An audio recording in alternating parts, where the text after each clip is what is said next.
Hey guys, tonight we're heading somewhere warm, ancient, and just dusty enough to make your sandals squeak. You find yourself standing on the banks of the Nile, the air shimmering like silk in the evening heat. The water glows bronze, sluggish but eternal, and the papyrus along the edge rustles like it's whispering old secrets. Somewhere out there, a heron lifts off lazily, unimpressed by your attempt to look adventurous. You're in Egypt, somewhere around 1500 BCE, though the exact year is a little fuzzy. Historians still argue whether it's fair to call this the Golden Age or just the slightly shinier than average one. You're surrounded by pyramids, half-built statues, and the slow, rhythmic hum of people who seem to always be working on something monumental.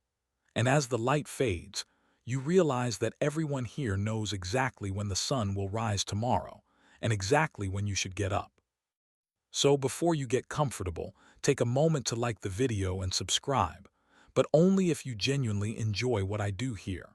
And hey, drop your location and local time in the comments. I love seeing where everyone's drifting off from. Now dim the lights, maybe turn on a fan for that soft background hum, and let's ease into tonight's journey together. The desert cools as the stars blink awake, and you start to notice something curious about this civilization. It runs on rhythm. The Nile floods, the crops sprout, the temples pulse with chants that follow the same pattern year after year. You can almost hear time flowing, not in minutes or seconds, but in the deep, predictable breaths of the earth itself. You walk along a narrow path between mud-brick houses, their windows covered with woven mats. A cat slinks past, possibly divine, possibly just rude. Somewhere, a group of children laughs, chasing a hoop that rolls like a little sun across the sand. But you notice people keep glancing east, toward where the sun will rise tomorrow. They seem obsessed with knowing exactly when that first light will hit the horizon. In your time, of course, you just check your phone alarm and groan. But here, there are no snooze buttons. No phone, no ticking clock, not even a rooster unless one happens to wander by.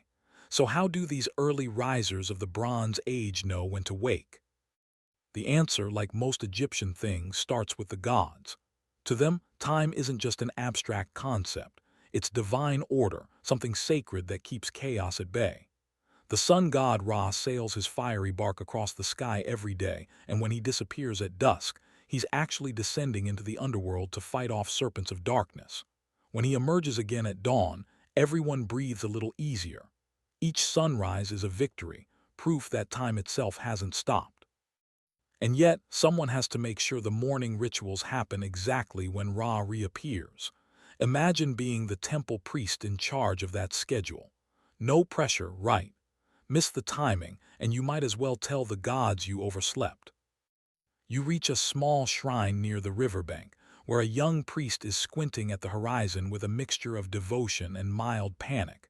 He's holding what looks like a stick and a bowl of water. This, you'll later learn, is Egypt's version of a clock, sort of. A prototype. A let's see if this works kind of clock. He plants the stick in the ground, checking the shadow it casts. The sun hasn't quite risen yet, but the faint outline of light creeping up the sky gives him a clue. The Egyptians, after all, are some of the earliest people to realize that shadows move predictably throughout the day. You could almost call it nature's screensaver.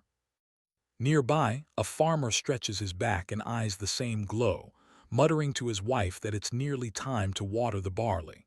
The rhythm of work, prayer, and even rest follows the sun's arc. The shadow length tells you when to start baking, when to head to the fields, when to gossip, and when to stop. But the night, oh, that's another problem. Once the sun disappears, the whole system collapses. Time gets slippery. The stars swirl overhead in patterns that only priests and astronomers pretend to understand. You might wake up at what you think is dawn, only to realize it's the middle of the night. Worse, your boss might actually notice. So, as you stand there beside the Nile, the question hums in your ears like the sound of the river itself. How did they measure time without light?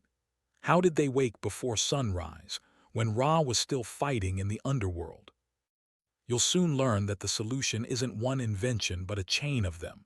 each cleverer and occasionally stranger than the last. Over the centuries, these people will build contraptions that drip, pour, burn, or even sing to mark the passing hours.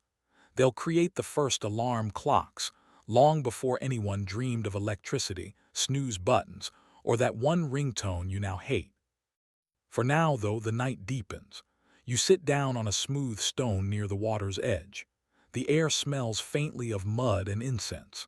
Somewhere in the darkness, a crocodile yawns. It's probably harmless, but you decide not to check. The sky is smeared with stars so bright it feels like you could scoop them up. You think of how strange it must have been to live in a world where time isn't something you carry in your pocket, but something you have to chase.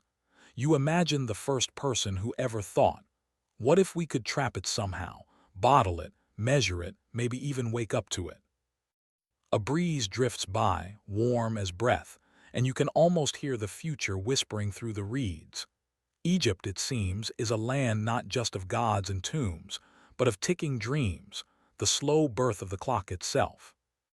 And as the first faint light of dawn touches the temple walls, you realize the story of alarm clocks began not with a ringing bell, but with the quiet determination of people who refused to be late for the sunrise.